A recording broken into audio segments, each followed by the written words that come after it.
Hammaga salom do'stlar, sizlar bilan Muga. Bugungi videomizda Artigraf sertifikat keys ochamiz. Birinchi sotib olish, anarxiya, keys va birinchisini tanlaymiz. Va nickimizni kiritamiz. Mening Muga va promokod so'raydi. Men promokodimni ishlatib yuborganim uchun promokod beraman va tasdiqlashni bosaman. Va shundan so'ng men ancha vaqtni anarxiya donat keysim tushganmi yo'q ekan qidirib yuraman. Aslida hamma narsa donat keyslar anarxiya birga o'tgan tushgan bo'ladi.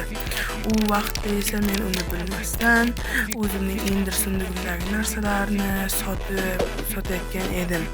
So'ng anarxiya birga o'tib warp spawn dedim va warp keysga borib qarasam mening donat keysim tushgan ekan.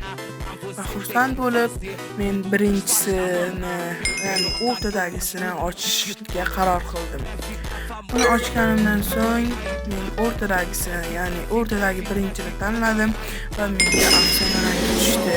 Bu juda ham ajoyib, keti generalnikidan salgina farq qiladi va boriga shukr deymiz.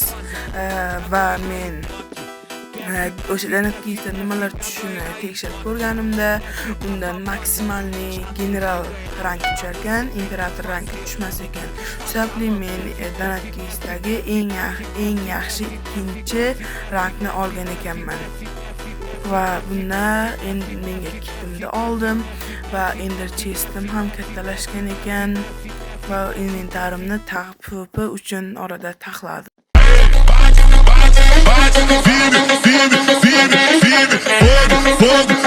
Fogo, pisa. Firme,